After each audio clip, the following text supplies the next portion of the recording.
উদযাপন শেষে ব্যস্ত জীবনে ফেরা, লম্বা বিরতির পর প্রথম কার্যদিবসের আগে শহরমুখী মানুষ। লঞ্চ, ট্রেন, বাসে চাপ থাকলেও নেই ভোগান্তি, স্বস্তির যাত্রায় খুশি সবাই। ট্রাম্পের শুল্কারোপে যুক্তরাষ্ট্রেই বাড়বে পণ্যের দাম, মাশুল গুনবেন দেশটির জনগণ। রপ্তানিকারকদের চাপে ফেলতে পারে ক্রেতা প্রতিষ্ঠান, সতর্ক থাকার পরামর্শ। চূড়ান্ত অনুমোদন পেতে একনেকে উঠছে চট্টগ্রামের বে টার্মিনাল প্রকল্প। $3 বিলিয়ন বিনিয়োগ প্রস্তাব নিয়ে অপেক্ষায় সিঙ্গাপুর ও আরব আমিরাত। দখল দূষণে সংকুচিত হচ্ছে ব্রাহ্মণবাড়িয়ার নদ নদী, ভরাট হচ্ছে হাওর ও বিলের তলদেশ, মিলছে না কাঙ্ক্ষিত মাছ। জলমহাল বাতিলের চিন্তা জেলা প্রশাসনের। এবং টিকটক নিষিদ্ধের সময়সীমা আরও 75 দিন পেছালেন ট্রাম্প, জানালেন চুক্তি না হওয়া পর্যন্ত চালু থাকছে অ্যাপটি, খোঁজ চলছে নতুন মালিকানার।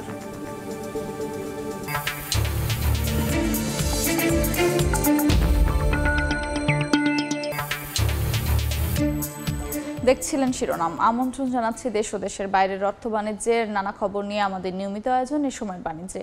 আপনাদের সঙ্গে আছে আমি আফরোজা মৌটুসী। ঈদুল ফিতরের লম্বা ছুটি শেষ করে ঢাকায় ফিরছেন কর্মব্যস্ত মানুষ। ব্যস্ত হতে শুরু করেছে রাজধানী। ইতিমধ্যে বেসরকারি প্রতিষ্ঠানগুলো খুললেও রোববার থেকে খুলবে সরকারি প্রতিষ্ঠানগুলো। শনিবার ভোর থেকেই দেশের বিভিন্ন এলাকা থেকে শহরমুখী মানুষের ঢল নামে লঞ্চ টার্মিনাল, রেল স্টেশন ও বাস টার্মিনালগুলোতে। কমলাপুর রেল স্টেশনে দেখা যায় জনস্রোত। সদরঘাট লঞ্চ টার্মিনালেও ভোরে দেখা যায় একই চিত্র। বাস টার্মিনালগুলোতে একে একে আসছে দূরপাল্লার বাস, ব্যস্ত পায়ে নামছেন যাত্রীরা। যানজট না থাকায় যাত্রীর চাপ থাকলেও ভোগান্তি নিয়ে কোনো অভিযোগ নেই তাদের। এবার ঈদুল ফিতর উপলক্ষে সরকারি কর্মচারীরা টানা 9 দিনের ছুটি পেয়েছেন। অনেকদিন কর্মব্যস্ততার মাঝখানে নিজেকে একটু ফ্রি করে সময় দিলাম, অনেক ভালো লাগছে। ভাড়াটা আগের চেয়ে কিছু পরিমাণ তুলনা বেশি নিচ্ছে, আগে 300 টাকা, এবার 400 টাকা নিচ্ছে। এ পর্যন্ত যতগুলো ভালো ঈদগাহ আছে তার মধ্যে এটা অন্যতম। বাড়তি কোনো ঝামেলা পোহাতে হয় নাই। না, আলহামদুলিল্লাহ ভালো ছিল। ঈদ শেষ করে আমরা যখন আসলাম, মানে টিকিট তো আগেই করা ছিল, তো তেমন কোনো অস্বস্তি বোধ হয়নি। এবং চমৎকার ঈদ করে এবং জার্নিটাও খুব সুন্দর হলো। রবিবার থেকে অফিস খোলা, সো জয়েন করতে হবে। এই মুহূর্তে কমলাপুর রেল স্টেশনে আছেন রিপোর্টার তোহা খান তামিম, সরাসরি যাচ্ছি তার কাছে। সকাল থেকে অনেকগুলো ট্রেন ঢাকামুখী হয়েছেন এবং যারা ছুটিতে ঈদে বাড়ি গিয়েছিলেন, নারীর টানে প্রিয়জনের সাথে ঈদ উদযাপন করতে গিয়েছিলেন, তারাই মূলত ফিরেছেন আজকে ছুটি শেষ। লম্বা ছুটির পরে ঠিক এই মুহূর্তে কমলাপুর রেল স্টেশনে যে প্ল্যাটফর্ম রয়েছে সেখানে একটি ট্রেন আমরা লক্ষ্য করছি যে দাঁড়িয়ে আছে। যেমনটি মানুষ ফিরছে সমানভাবে কিন্তু মানুষ ঢাকাও ছাড়ছেন। আমরা দেখেছি যে অসংখ্য ট্রেন সকাল থেকেই, ভোর থেকেই শুরু হয়েছে ঢাকা ত্যাগ করার যে ব্যাপারটি, অর্থাৎ স্বাভাবিকভাবেই প্রতিদিন যে ট্রেনগুলো ছেড়ে যায় সেই ট্রেনগুলো ছেড়ে গেছে। যদিও এই ট্রেনে যারা যাত্রী তারা বলছেন, অধিকাংশই বলছেন যে তারা আসলে ঈদের সময় পাননি এবং ঈদের পরে তারা ছুটি পেয়েছেন, সেই ছুটি করতে তারা এখন প্রিয়জনের সাথে ঈদ উদযাপনের, অর্থাৎ ঈদ পরবর্তী যে মিলন, সেই পুনর্মিলন হওয়ার জন্য কিন্তু তারা যাচ্ছেন। পাশাপাশি আমরা দেখেছি যে যারা আজকে যেহেতু ছুটির শেষ দিন এবং এই শেষ দিনে এসে অনেকেই তাদের কর্মের তাগিদে এবং বিভিন্ন কাজের কর্মের গুরুত্ব বুঝেই অনেকেই কিন্তু ঢাকায় ফিরছেন এবং তারা বলছেন যে তাদের ঝক্কি ঝামেলা এড়িয়ে মোটামুটি বলা যায় যে খুব স্বস্তির যে ভ্রমণ, সেই স্বস্তির ভ্রমণ হয়েছে এবং যাওয়ার সময় টিকিট কাটা থেকে শুরু করে ট্রেনের ভেতরে যে পরিবেশ এবং পৌঁছা অবধি সব কিছু ঠিকঠাক ছিল এবং আসার পথেও একই অভিজ্ঞতার মুখোমুখি তারা হয়েছেন, অর্থাৎ স্বস্তির ঈদ যাত্রায় হয়েছে। তো এই ছিল কমলাপুর রেল স্টেশন থেকে আমার হাতে সব শেষ। ঈদের ছুটি শেষে ঢাকামুখী মানুষের খবর জানছিলাম কমলাপুর রেল স্টেশন থেকে। দেখছেন এ সময়ের বাণিজ্য। ট্রাম্পের খ্যাপাটে শুল্কারোপে দিন শেষে দেশটির নাগরিকদেরকেই গুনতে হবে বাড়তি খরচ। তাই এর নেতিবাচক প্রভাব রপ্তানিকারক দেশে কতটা পড়বে তা নিয়ে দ্বিধাদ্বন্দ্বে পড়েছেন তৈরি পোশাক শিল্পের উদ্যোক্তারা। তবে ক্রেতা প্রতিষ্ঠানগুলো বাড়তি খরচ উৎপাদকের কাঁধে চাপানোর চেষ্টা করতে পারে বলে তাদের শঙ্কা। এদিকে স্বল্পোন্নত দেশ হিসেবে বাংলাদেশকে সুবিধা না দিয়ে উল্টো শুল্কের চাপে ফেলাকে অন্যায্য হিসেবে দেখছেন বিশেষজ্ঞরা। যুক্তরাষ্ট্রের পণ্য আমদানিতে শুল্ক বাড়ানোর যে ঘোষণা দিয়েছেন ডোনাল্ড ট্রাম্প, তাতে রপ্তানিকারক দেশ কতটা ক্ষতিগ্রস্ত হবে সেই হিসাব মেলাতে সময় লাগলেও ভোক্তা হিসেবে দিন শেষে এর পুরো চাপ বহন করার কথা মার্কিন নাগরিকদেরই। তবে তাদের স্বস্তি দিতে ক্রেতা প্রতিষ্ঠানগুলো পোশাকের দাম কমিয়ে দিয়ে ক্রয়াদেশ দেওয়ার চেষ্টা করতে পারে বলে সতর্ক করছেন ব্যবসায়ী নেতারা। বায়াররা হয়তো এখন তারা ওই দেশের কাস্টমার বায়াররা হয়তো এখন ভাববে কি হয় কি দাঁড়ায় একটু আমরা দেখি। আমার কাছে মনে হচ্ছে যে একেবারে প্রাথমিক ইমিডিয়েট যেই প্রেশারটা আমাদের উপরে আসবে সেটা হচ্ছে এই প্রাইস প্রেশার।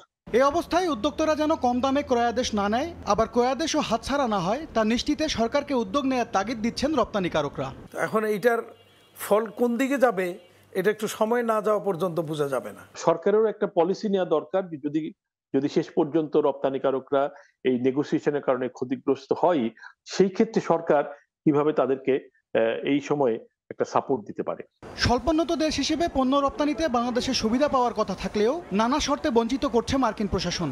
এই অবস্থায় প্রতিযোগিতায় টিকে থাকতে যুক্তরাষ্ট্রের সঙ্গে দ্বিপাক্ষিক ও আঞ্চলিক চুক্তি করার দিকে মনোযোগ দেওয়ার পরামর্শ দিচ্ছেন অর্থনীতিবিদরা। অন্যান্য দেশের সাথে যদি আমি তুলনা করি তাহলে বাংলাদেশের উপরে যেটা চাপানো হয়েছে এটা খুবই অন্যায্য হয়েছে। এখন আমাদেরকে একটা হয়তো সুযোগ আছে দ্বিপাক্ষিক আলাপ আলোচনা করার। বাংলাদেশ থেকে মার্কিন বাজারে পোশাক আমদানিতে নতুন করে ট্রাম্পের আরোপ করা ৩৭% সহ মোট ৫২% শুল্ক দিতে হবে বলে জানিয়েছে হোয়াইট হাউস। MS আরিফিন, সময় সংবাদ, ঢাকা।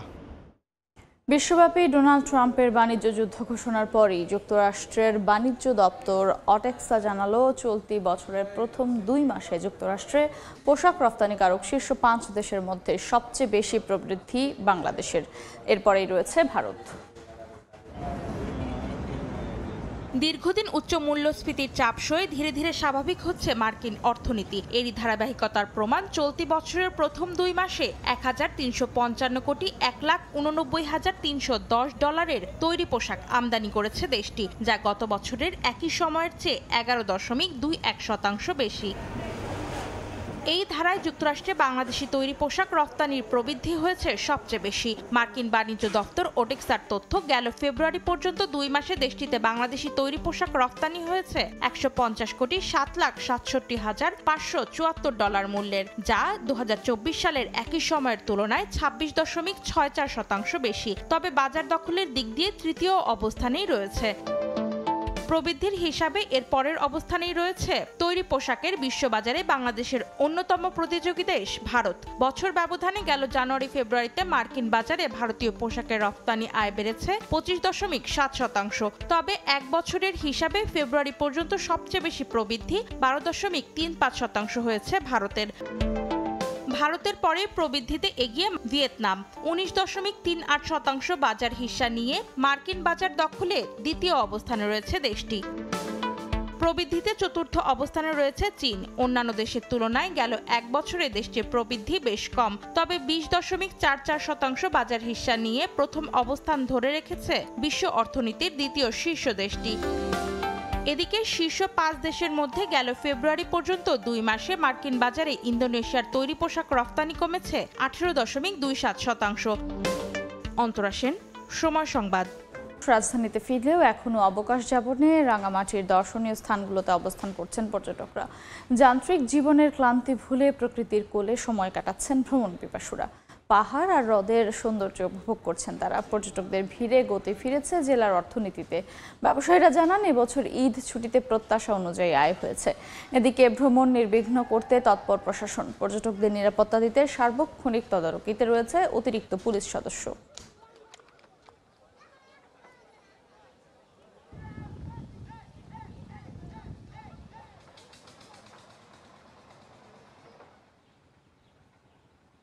প্রত্যাশা অনুযায়ী আমাদের রাঙামাটিতে পর্যটক আসছে এবং সেই পরিমাণও আমাদের কাঙ্ক্ষিত অনুযায়ী আয় হয়েছে। বিভিন্ন পয়েন্টে আমাদের টুরিস্ট পুলিশ টহল ডিউটি নিয়োজিত আছে এবং তারা স্বাচ্ছন্দ্যে সার্বজনীনভাবে ঘোরাফেরা করতেছে, আনন্দ উপভোগ করতেছে।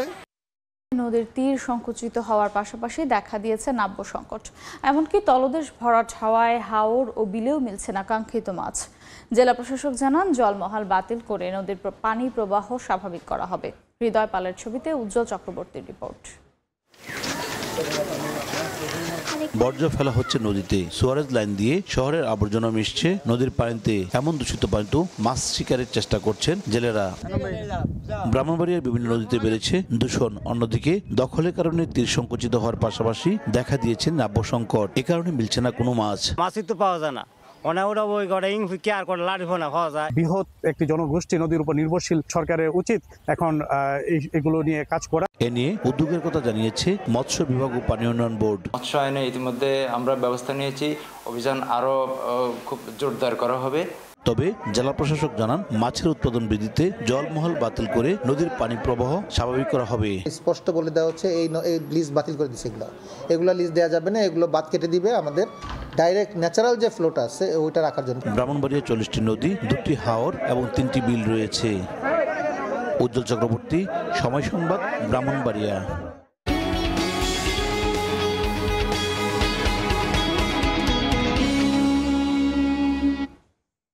জটিলতা কাটিয়ে চূড়ান্ত অনুমোদন পেতে একনেকে উঠেছে চট্টগ্রাম বন্দরের বে টার্মিনাল প্রকল্প। এই বন্দরে $3 বিলিয়ন বিনিয়োগ প্রস্তাব নিয়ে অপেক্ষায় রয়েছে সিঙ্গাপুর পোর্ট অথরিটি ও সংযুক্ত আরব আমিরাতের ডিপি ওয়ার্ল্ড। সাখাওয়াত টিপুর ক্যামেরায় বিস্তারিত জানাচ্ছেন কমল দে। এই ধুধু বালুচরে 2026 সালের মধ্যে অপারেশনে যাওয়ার কথা ছিল চট্টগ্রাম বন্দরের প্রস্তাবিত বে টার্মিনালের, কিন্তু এখনো তৈরি হয়নি স্থাপনা। নানা জটিলতায় বারবার পিছিয়েছে এই বন্দর নির্মাণের কাজ, যেটার জন্য আলাদা রোড কানেক্টিভিটি প্রয়োজন নাই, যেটার সাথে পুরো ঢাকা সারা বাংলাদেশের কানেক্টিভিটি আছে। তবে সব জটিলতা নিরসন করে ইতিমধ্যে প্রি একনেকে অনুমোদন হয়ে গেছে এই প্রকল্পের। আর ডিপিপি চূড়ান্ত অনুমোদনের জন্য শিগগিরই একনেকে উঠবে। বিশ্ব ব্যাংকের সঙ্গে ঋণ চুক্তির সমস্ত প্রক্রিয়া সম্পন্ন করে আনা হয়েছে। ডিপিপি অনুমোদিত হওয়ার পরপরেই বিশ্বব্যাংকের সাথে সরকারের একটা লোন এগ্রিমেন্ট হবে এবং পরবর্তী কার্যক্রমগুলো শুরু হবে। 6 কিলোমিটার দীর্ঘ বে টার্মিনালের 3টি অংশের মধ্যে চট্টগ্রাম বন্দরের নিজস্ব জেটি 1500 মিটার, সিঙ্গাপুর পোর্ট অথরিটি এবং ডিপি ওয়ার্ল্ডের জন্য প্রস্তাবিত জেটির দৈর্ঘ্য হচ্ছে 1225 মিটার করে।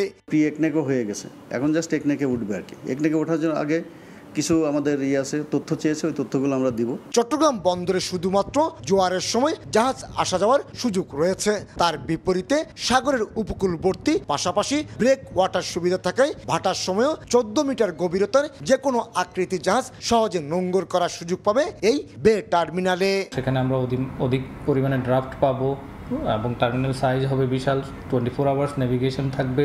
বছরে 50 লাখ কন্টেনার হ্যান্ডেলিং সক্ষমতার এই বন্দরে নৌপথের পাশাপাশি সড়ক এবং রেল যোগাযোগের সুবিধা থাকছে। এবার নির্ধারণ করা হয়েছে 2029 সালের মধ্যে অপারেশনে যাবে এই বে টার্মিনাল। প্রস্তাবিত বে টার্মিনাল থেকে কমল দে, সময় সংবাদ। সময়ের বাণিজ্য।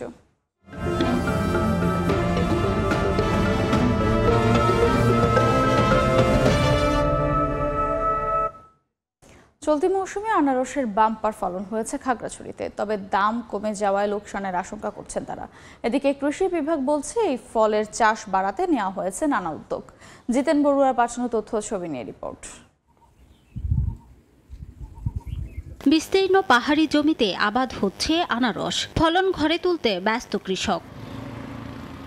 চলতি মৌসুমে আনারসের বাম্পার ফলন হয়েছে খাগড়াছড়িতে। হানিকুইন জাতের এই ফল সংগ্রহ করছেন কৃষক, তবে ফলন ভালো হলেও হাসি নেই চাষিদের মুখে। তারা জানান বর্তমানে পাইকাররা দাম একেবারে কমিয়ে দেয়, লোকসান হচ্ছে তাদের। এমনকি অনেক ক্ষেতে ফল নষ্ট হওয়ারও উপক্রম হয়েছে। আনারসের চাষ করার পরে আমরা সময় মতন ঠিক মতন পয়সা পাওয়া যায় না, দাম পাওয়া যায়। এখন সদাগর নিতে আসে না, বলতেছে যে বর্তমানে মাল বিক্রি হয় না। ব্যবসায়ীরা বলছেন ক্রেতা না থাকায় দাম মিলছে না, এ কারণে রাজধানী সহ অন্যান্য এলাকায় সরবরাহ করেও লাভ হচ্ছে না তাদের। বর্তমানে যে অবস্থা বাজারে খারাপ, আমাদের চালানো ওঠে না, আমাদের প্রতিটা ব্যাপারে অনেক টাকা করে লস। এদিকে আনারস চাষ সম্প্রসারণের উদ্যোগ নেওয়ার কথা জানায় কৃষি বিভাগ। 4.5 লক্ষ আনারসের চারা আমাদের 200 কৃষকের মাঝে 2250টি করে চারা বিনামূল্যে বিতরণ করা হয়েছে। কৃষি বিভাগের তথ্য মতে খাগড়াছড়িতে এবছর 16,600 হেক্টর জমিতে আনারসের আবাদ করা হয়েছে।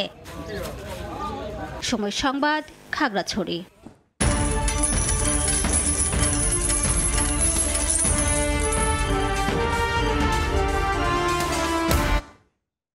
যুক্তরাষ্ট্রের উচ্চ শুল্কারোপের ঘোষণার পরপর বিশ্ববাজারে ডলারের পতন হলেও পরদিনই আবারও ঘুরে দাঁড়িয়েছে মার্কিন মুদ্রা ডলার। ইউরো ও ইয়েনের মতো প্রধান মুদ্রার বিপরীতে মান বাড়তে শুরু করেছে বিশ্বের অন্যতম শক্তিশালী এই মুদ্রাটির। উচ্চ শুল্ক আরোপের প্রভাবে মূল্যস্ফীতি বেড়ে যাওয়ায় অর্থনৈতিক প্রবৃদ্ধি কমে যাওয়ার ঝুঁকি বেড়েছে। যুক্তরাষ্ট্রের কেন্দ্রীয় ব্যাংক ফেডারেল রিজার্ভের চেয়ারম্যান জেরম পাওয়েলের এমন ইঙ্গিতের পর ইউরো, ইয়েনের মতো প্রধান মুদ্রার বিপরীতে বাড়ছে ডলারের দাম। বৃহস্পতিবার প্রধান 6 মুদ্রার বিপরীতে ডলার সূচক 1.9% পড়ে যায়। তবে শুক্রবার তা 0.98% বেড়ে হয়েছে 103 পয়েন্টে। এদিকে ডলারের বিপরীতে ইউরো সবশেষ 0.95% কমে 1.11-এ দাঁড়িয়েছে। এটি বৃহস্পতিবার লাফিয়ে 1.8% বেড়েছিল, যা 2022 সালের নভেম্বরের পর সবচেয়ে বেশি। ডলারের বিপরীতে যুক্তরাজ্যের মুদ্রা স্টার্লিং 1.61% কমে 1.29-এ দাঁড়িয়েছে। জাপানি ইয়েন 0.58% কমে হয়েছে 146.92 পয়েন্ট। ইয়ানুর শিফাত, সময় সংবাদ। এবার যুক্তরাষ্ট্রের ওপর পাল্টা শুল্ক আরোপের ঘোষণা দিল চীন। চীনা অর্থ মন্ত্রণালয় জানিয়েছে আগামী 10 এপ্রিল থেকে মার্কিন পণ্যে 34% শুল্ক ধার্য করতে যাচ্ছেন তারা। একই সঙ্গে যুক্তরাষ্ট্রের বিরল খনিজ সম্পদ রপ্তানি নিয়ন্ত্রণ করা হবে বলেও নিশ্চিত করা হয়েছে। চীনা পণ্যের ওপর যুক্তরাষ্ট্রের 54% শুল্ক আরোপের পর এমন পদক্ষেপ নিল বেইজিং। বিশ্বের 2 বৃহত্তম অর্থনীতির দেশের এমন পাল্টাপাল্টি পদক্ষেপে বৈশ্বিক বাণিজ্যে অস্থিরতা সৃষ্টি করতে পারে বলে আশঙ্কা করছেন বিশেষজ্ঞরা। দেখছেন এ সময় বাণিজ্য। যুক্তরাষ্ট্রের টিকটক নিষিদ্ধের সময়সীমা আরও 75 দিন পেছালেন প্রেসিডেন্ট ডোনাল্ড ট্রাম্প।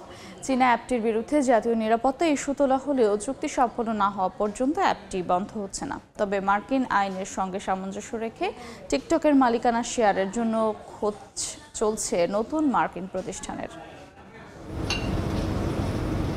2024 সালের এপ্রিলে পাশ হওয়া এক আইনে টিকটককে 9 মাস সময় দেওয়া হয়েছিল চীনা মালিকানার বাইরে যেতে, নতুবা অ্যাপটি যুক্তরাষ্ট্রে নিষিদ্ধ হবে। কিন্তু নির্ধারিত সময়সীমা পেরিয়ে গেলেও কোনো চুক্তি সম্পন্ন না হওয়ায় মার্কিন প্রেসিডেন্ট ডোনাল্ড ট্রাম্প আবারও সময় বাড়ালেন 75 দিন।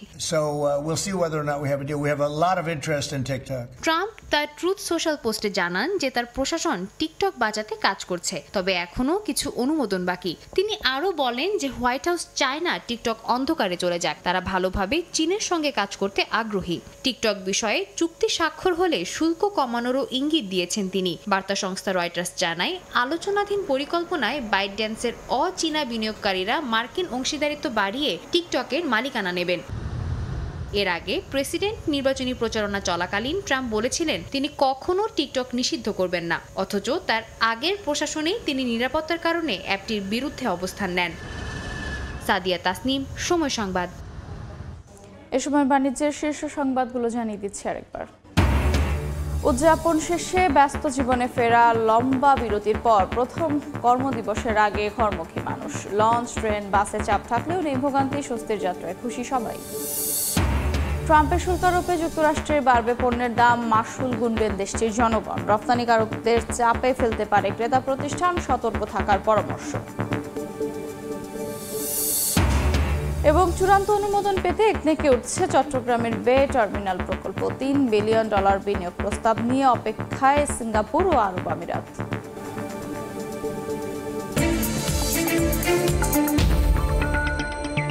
এই ছিল এ সময়ের বাণিজ্যের সঙ্গেই থাকুন সময়ের।